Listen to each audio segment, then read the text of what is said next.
Hello, bachcho, let's read the question. In this section, each question has two matchings list. Choice for the correct combination from column 1 and column 2 are given as option A, B, C and D, out of which one is correct. इस section में हमें हर question में यहाँ पे दो matching list दे रखी है, हमें चॉइस करना है करेक्ट कॉम्बिनेशन को कॉलम 1 से और कॉलम 2 में। यहाँ पे ऑप्शंस भी दे के रखे हैं ए बी सी डी, हमें बताना है कॉलम 1 का करेक्ट ऑप्शन कॉलम 2 में कहाँ पे होगा।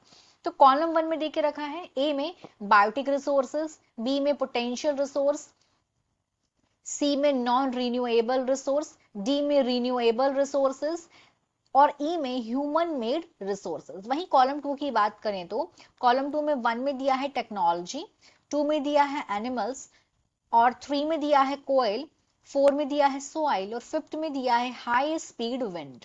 तो यहाँ पे हम देखें अगर क्वेश्चन में सब जगह यहाँ पे कॉलम 1 में रिसोर्सेज के बारे में बात हो रही है। सबसे पहले समझते हैं कि रिसोर्स का मतलब क्या होता है। Resource things that have value and satisfy our human need.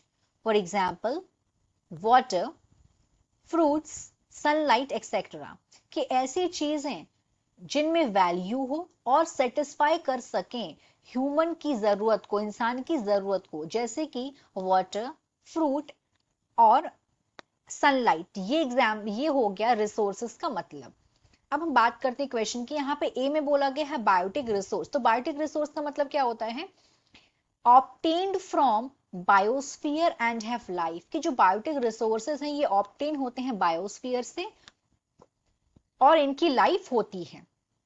अब अपने हम ऑप्शन देखते हैं तो जो ए का करेक्ट आंसर हो जाएगा सेकंड वाला एनिमल, क्योंकि एनिमल क्या है, ये एक इसमें लाइफ होती है इस रिसोर्सेज में और ये एनिमल रिसोर्सेज भी है। किस तरीके से एनिमल रिसोर्स है? कई तरीके से एनिमल हमारे यूज में आता है। अगर हम देखें कि जहाँ पे जब खेती बाड़ी की जाती है तो जब क्रॉप का प्रोडक्शन होता है तो उसमें एनिमल्स कितना रोल प्ले करते हैं। बफलोज का कितना रोल होता है वहां पे, रोल प्ले करती है बफलोज करती हैं। और जो बैल होते हैं उनका वहां पे काम होता है। तो ये क्या कर रहे हैं? ये यूज करे जा रहे हैं ह्यूमन के थ्रू, इसलिए ये रिसोर्स हुए। तो इस तरीके से जो ए का सही मैचिंग हो जाएगा 2।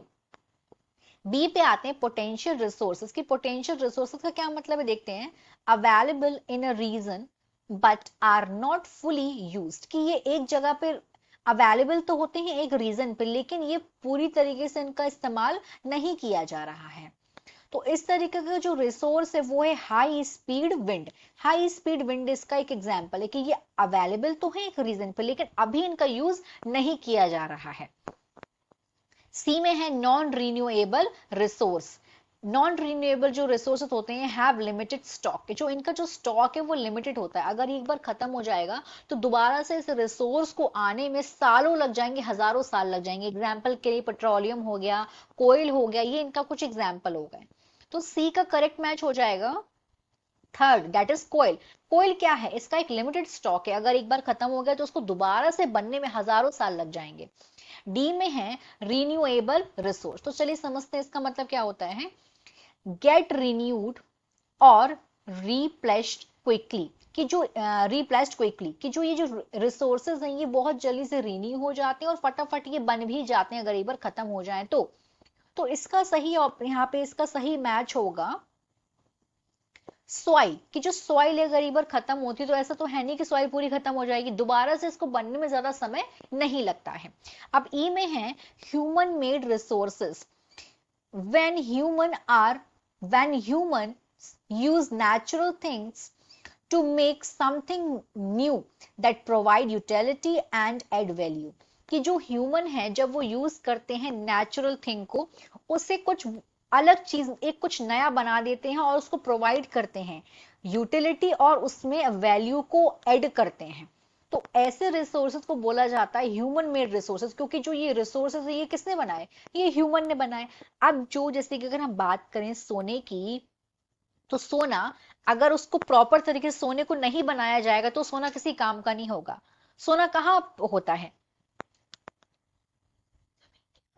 जमीन के अंदर होता है। लेकिन अगर उसको हम टेक्नोलॉजी से उस सोने को नहीं निकाला जाएगा तो किसी काम का नहीं होगा। तो काम का कैसे हुआ? ह्यूमंस ने बनाया।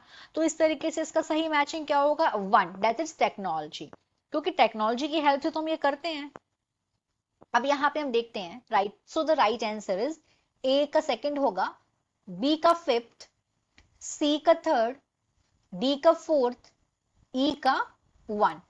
Hope you understood it well. All the best.